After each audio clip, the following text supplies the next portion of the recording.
என்ன சொன்னார் அண்ணன் வேட்பாளர் நிற்கும் போது? அண்ணன் வந்து ஒரே ஒரு அட்வைஸ் தான் சொன்னார் எனக்கு. உங்களுக்கு மக்கள்கிட்ட போய் பேச தெரியுமா அப்படின்னு கேட்டார். கண்டிப்பாக பேச வேணான்னு சொன்னேன். அது போதுமா, மக்களோட பிரச்சனை என்னன்னு கேட்டிங்கன்னா அவங்களுக்கான தீர்வை நீங்கள் கொடுத்தீங்கனாலே உங்களுக்கு வெற்றி நிச்சயம். அதுதான் தேவைப்படுற ஒரு குவாலிஃபிகேஷன். நம்ம மக்களோட மக்களாக இணைஞ்சு நிற்கணும், அவங்கள ஒருத்தங்களா நிற்கணும். அப்படி நின்னீங்கனாலே வந்து கண்டிப்பாக வந்து களத்தில் வெற்றி காணலாம்னு அண்ணன் சொல்லி அமிச்சாரு. என்ன சூப்பரான விஷயம்னா எல்லாரும் சீமான் அண்ணன் போட்டு போடுவாங்க, ஆனால் சீமான் அண்ணனே உங்களுக்கு தான் ஓட்டு போடுவாரு. ஏன்னா அவரோட ஆக்சுவலாக நாங்கள் பார்த்தீங்கன்னா ஒரு 2.5 months முன்னாடியே எங்கள் களப்பணியை நாங்கள் ஸ்டார்ட் பண்ணிட்டோம். ஆனால் இப்போ தான் வந்து அதிமுக, திமுக, தாவேகா எல்லாருமே இப்போ தான் நாமினேஷன் ஃபைல் பண்ணதுக்கு அப்புறம் தான் வந்து களத்துக்கு வந்திருக்காங்க. ஸோ அதுக்கு முன்னாடி அவங்க வரல. இந்த 2.5 மாசத்துல நான் போய் பார்த்த வரைக்குமே வந்துட்டு சோழிங்கநல்லூர் தொகுதியில் முடிவடைஞ்சிருச்சு, செயல்பாடு இந்த திட்டங்கள்லாம் செயல்பாட்டுக்கு முடிஞ்சிருச்சு அப்படின்னு சொன்ன விஷயங்கள் எதுவுமே இன்னைக்கு வரைக்கும் முடியல. ஸோ அதை நான் வந்து கண்கூடாக பார்த்துருக்கேன். அதை நான் வந்து வீடியோவாக ரெக்கார்ட் பண்ணியும் வச்சுருக்கேன். அண்ட் என்னோட சோஷியல் மீடியாஸில் நான் பேஜஸில் ஷேர் பண்ணிட்டும் இருக்கேன். ஸோ ஒவ்வொரு மக்களோட பிரச்சனைகளையும் ஒவ்வொரு பகுதியில் இருக்கிற பிரச்சனைகளையும் வந்துட்டு நான் முன்னிறுத்திருக்கேன் என்னோட சோஷியல் மீடியா பேஜஸில். ஸோ இதிலேருந்து என்ன தெரியுதுன்னா, இப்போது சிட்டிங் எம்எல்ஏவாக இருக்கிற திரு அரவிந்த் ரமேஷ் அவர்கள் சொல்கிறாரு எல்லா பணியும் முடிஞ்சிருச்சு, குடிநீர் முதற்கொண்டு, சாலை வசதிகள் முதற்கொண்டு, மருத்துவமனை முதற்கொண்டு எல்லாமே சோழிங்கநல்லூர் தொகுதி மக்களுக்காக கிடைச்சிருச்சு அப்படின்றாரு. ஸோ இதை நான் வந்து முற்றிலும் எதிர்க்கிறேன். ஏன்னா நான் களத்தில் ஏற்கனவே போய் பார்த்த வரைக்கும் எந்த பணியுமே இன்னும் நிறைவடையில, மக்களுக்கான எந்த அடிப்படை வசதிகளும் வந்து பண்ணி கொடுக்காம தான் இருக்கிறதா நான் களத்தில் பார்த்துருக்கேன்.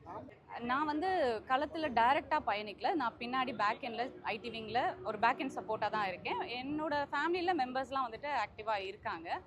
நான் வந்து ஃப்ரண்ட் அண்ட் ஃபேஸ் கிடையாது நாம் தமிழர் கட்சிக்கு. பட் அண்ணன் வந்து என்னை ரெக்கக்னைஸ் பண்ணி எனக்கு வந்து ஒரு வாய்ப்பு கொடுத்துருக்காரு. ஸோ நாம் தமிழர் கட்சி வந்து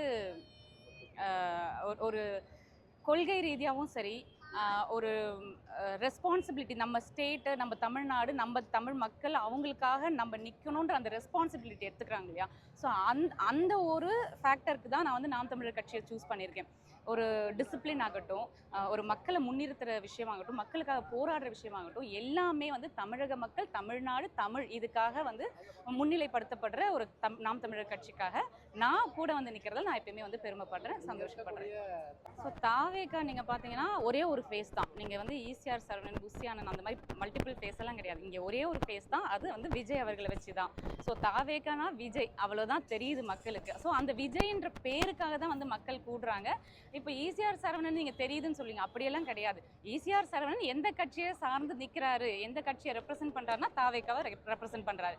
அதனால தான் அவங்களுக்கு வந்து மாஸ் கிடைக்குது, ஒரு க்ரௌட் பேஸ் கிடைக்குது. ஸோ இதெல்லாம் வந்து விஜய் அவர்களுக்கு அவரோட ஃபேன்ஸாக அப்படி தான் வராங்களே தவிர வந்து தனிப்பட்ட விதத்தில் அந்த கட்சியினுடைய வேட்பாளர்கள் யாருக்குமே வந்து ஒரு தனிப்பட்ட க்ரௌட் வந்து கேதர் ஆகிறது இல்லை.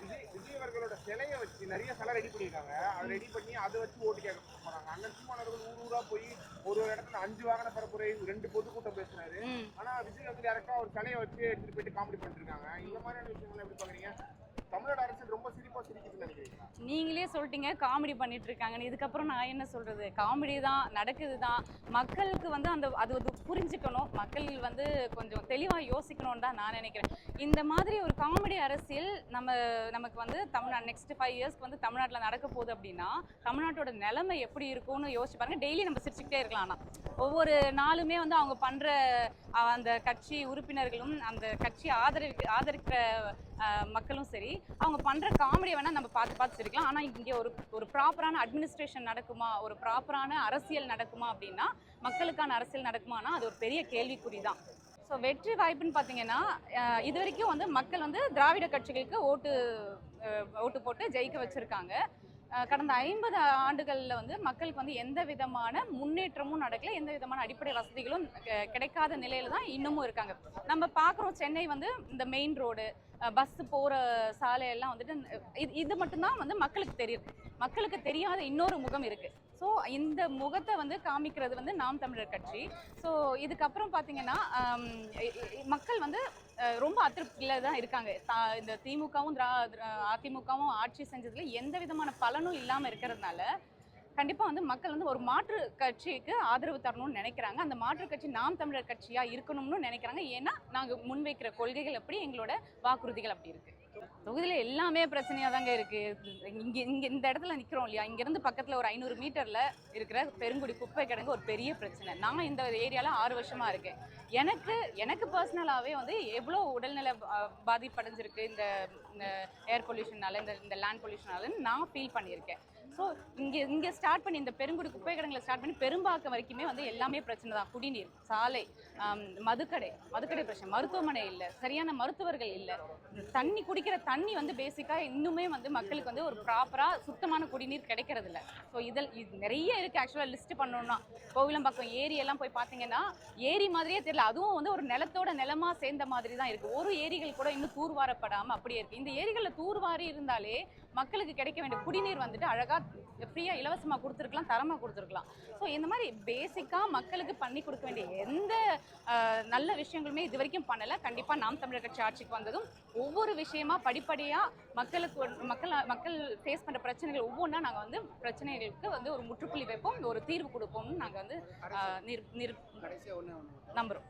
கடைசியாக ஒன்று, இப்போ மற்ற வேட்பாளர்களோட உங்களுக்கு ஒரு சிறப்பு என்னன்னா, இப்போ அண்ணன் சீமான் அவர்களுடைய தொகுதி இருக்குது, அவருடைய வாக்கை உங்களுக்கு வர மாதிரி இருக்கும். அந்த விஷயத்தை எப்படி பார்க்குறீங்க? ஆக்சுவலாக அது எனக்கு ரொம்ப பெருமையாக இருக்குங்க. அண்ணன் சீமானோட வாக்கு வந்து எனக்கு வரப்போகிறது வந்து உண்மையிலே நான் வந்து ஒரு பிளெஸ்ஸிங்காக தான் நான் நினைக்கிறேன். ஏன்னா நாம் தமிழர் கட்சியில் ரொம்ப வருஷமாக பயணிக்கிறவங்க இருக்கிறாங்க, ஒரு குடும்பமாக எல்லாருமே ரொம்ப காலமாக இருக்காங்க. ஆனால் அண்ணனோட வாக்கு இந்த வருஷம் எனக்கு வரப்போகிறது எனக்கு ரொம்ப பெருமையான விஷயம்தான்.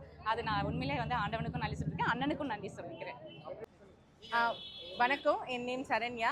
நான் இந்த எழும்பூர் தொகுதியில் தான் பிறந்து வளர்ந்தது எல்லாம். நாம் தமிழர் கட்சியில் கடந்த 2018 உறுப்பினராக இருந்தேன். ஆனால் எனக்கு இப்போது இந்த வருடம் தேர்தல் 2026 எனக்கு ஒரு வாய்ப்பு கிடைச்சிருக்கு. எம்எல்ஏ கேண்டிடேட்டாக சீமான் அண்ணன் அவர்களால் அறிவிக்கப்பட்டு அன்று முதல் நான் களத்தில் இறங்க ஆரம்பிச்சுட்டு ஒவ்வொரு ஏரியாவுக்கும் போகும்போது சென்னை தானா இதுன்ற ஒரு கேள்வி எனக்குள்ளே இருந்தது. ஏன்னா நான் பிறந்து வளர்ந்தது சென்னையாக இருந்தாலும் என்னுடைய ஏரியாவை கம்பேர் பண்ணும்போது அதர் ஏரியாஸ் போகும்போது ரொம்ப மக்கள் இப்படியெல்லாம் இருக்காங்க, அவங்க வாழ்க்கை முறை இப்படியெல்லாம் இருக்கா அப்படின்னு ரொம்ப வியப்படைஞ்சு.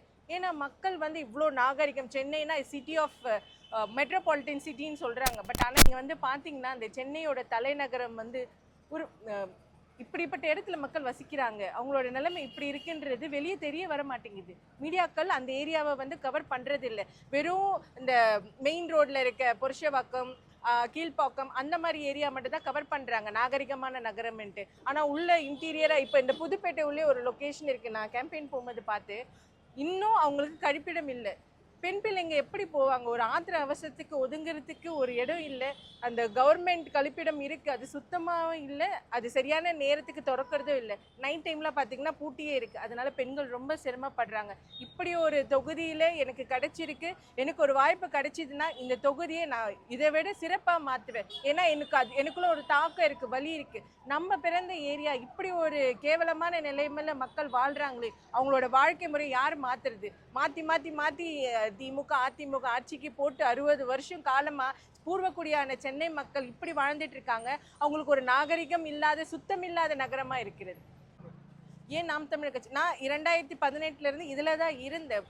என்ன ஒரு ஈர்ப்புனா அண்ணனுடைய பேச்சு, அவருடைய செயல்திறன், மக்களுக்காகவும் தமிழுக்காகவும் போராடுறது. ஏன்னா தமிழ் பேசுகிறவங்க, தமிழ் மொழி படித்தவங்களுக்கு ஒரு வாய்ப்பு கிடைக்கிறது இல்லை தமிழ்நாட்டில். அதர்ஸ் மாநிலங்கள் பார்த்திங்கன்னா அவங்க மொழி பேசுகிறவங்களுக்கு ஒரு முன்னுரிமை கொடுக்குறாங்க. ஆனால் தமிழ்நாட்டில் தமிழ் படித்தா மதிப்பு இல்லை, மதிக்க மாட்டேங்கிறாங்க. ஏன்னு புரிய மாட்டேங்குது. ஏன்னா தமிழ் தான் தொன்மையான மொழி சொல்கிறாங்க. அதுக்கு ஒரு மரியாதையில் ஒரு வேலை வாய்ப்பு இல்லாதப்போ அதுக்காக ஒருத்தர் போராடுறாரு. ஏன் நம்ம அவர் கூட நிற்கக்கூடாது, அவர் கூட தோல் கொடுக்கக்கூடாது? நான் வந்து ஜல்லிக்கட்டு ப்ரொட்டஸ்டில் நான் அப்போது இருந்தேன். ஏன்னா இளைஞர்கள் வந்து அவங்க கிரிக்கெட்டு அதை தாண்டி மக்களோட நாகரிக பண்பாடு மேலே ஒரு ஈர்ப்பு வந்தது. அந்த தாக்கம் எனக்கு தமிழ் மேலே வந்ததுனால நான் அண்ணனோட கட்சியில் சேர்ந்தேன். பெண் பிள்ளைங்கள்லாம் வாங்க. ஃபஸ்ட்டு எனக்கு கேட்டது, எனக்கு ரொம்ப பயமாக இருக்குது அரசியலில் வர்றதுக்குன்னு. பெண்கள் பயப்படக்கூடாது, அதுவும் நாம் தமிழர் கட்சி வீரத்துக்கான கட்சி. நீங்கள் பயப்படாமல் இருங்க, நாங்கள் துணை இருக்கோம், எதுவாக இருந்தாலும் பார்த்துக்கலாம் அப்படின்னு சொல்லி. போட்டி கடுமையாக தான் இருக்கும். ஏன்னா மக்கள் வந்து இன்னும் மாறணும். மக்கள் என்னைக்கு விழிப்புணர்வு பெற்று எது உண்மையான அரசியல், யார் நம்மளுடைய தலைவர், அவங்களுக்குள்ள அந்த கேள்வி வந்தால் மட்டும்தான் நம்மளோட நாடும் மாறும், நம்மளும் வெளியே வருவோம். தமிழ்நாடுன்றது சிறப்பான நாடாக மாறும். அது வரைக்கும் கொஞ்சம் கஷ்டம்தான். ஏன்னா பணம் தேவைப்படுது. முக்கியமாக இந்த பொருளாதாரத்துக்கு கீழே இருக்க மக்களுக்கு பண தேவை அதிகமாக இருக்குது. அதை டார்கெட் பண்ணி தான் மற்ற அரசியல் கட்சி நான் 2000 2500ன்னு கொடுக்குறாங்க. ஆனால் நாங்கள் அப்படி பண்ணலை. உங்களுக்கு வேலை தரோம், நீங்கள் வந்து மற்றவங்க மாதிரி நாகரிகமாக வாங்க, நீங்கள் மற்றவங்களுக்கு கொடுங்க, ஒருத்தவங்க கிட்ட வாங்காதீங்கன்ற சொல்கிற ஒரே கட்சி நாம் தமிழர் கட்சி மட்டும்தான். அதை புரிஞ்சுட்டு சில பேர் இருக்காங்க, சில மக்களுக்கு இன்னும் புரிதல் இருக்குது. உங்களை மாதிரியான சோஷியல் மீடியாஸ் தான் மக்களுக்கு புரிய வைக்கணும். அது என்னோட வேண்டுகோளாக நான் உங்ககிட்ட வைக்கணும். டிவிக்கே போட்டியும் இல்லை, ஆனால் அவங்கள நாங்கள் வரவேற்கிறோம். ஏன்னா அரசியல் எல்லாருக்கும் பொதுவானது, யார் வேணாலும் வரலாம். நல்லது செய்கிறாங்களா நாங்கள் ஆதரிக்கிறோம். ஆனால் அவங்களுக்கு இன்னும் டைம் எடுக்கும். அவங்களுக்கு புரிதல் இல்லை, புரியறதுக்கு இன்னும் டைம் எடுக்கும். எங்களை மாதிரியான கொள்கை உள்ள கட்சிகளை அவங்க பின்பற்றினாங்கன்னா இன்னும் சிறப்பாக அவங்க செயல்பட வாய்ப்பு இருக்கு. கண்டிப்பாக கொள்கை ரீதியாக. ஏன்னா இவர்கிட்ட அற்புதமான கொள்கை இருக்கு, அது எப்படி செயல்படுத்தலான்ற திறன் இருக்கு. ஏன்னா நம்ம ஒரு வேலைக்குன்னு போனாலே ஒரு சீனியர் கிட்ட இருந்ததுன்னா அவங்க எப்படி ஒர்க் பண்றாங்கன்னு கத்துக்க முடியும். எல்லா கம்பெனிலையும் பட்டிங்க உட்கார வைப்பாங்க. அதே மாதிரிதான் புதுசா வர்றவங்க இவர்கிட்ட கத்துக்கிட்டு நீங்க முறையா அரசியல் பண்ணீங்கன்னா நீங்களும் சிறந்த தலைவரா வர்றதுக்கு பிற்காலத்துல வாய்ப்பு இருக்கு.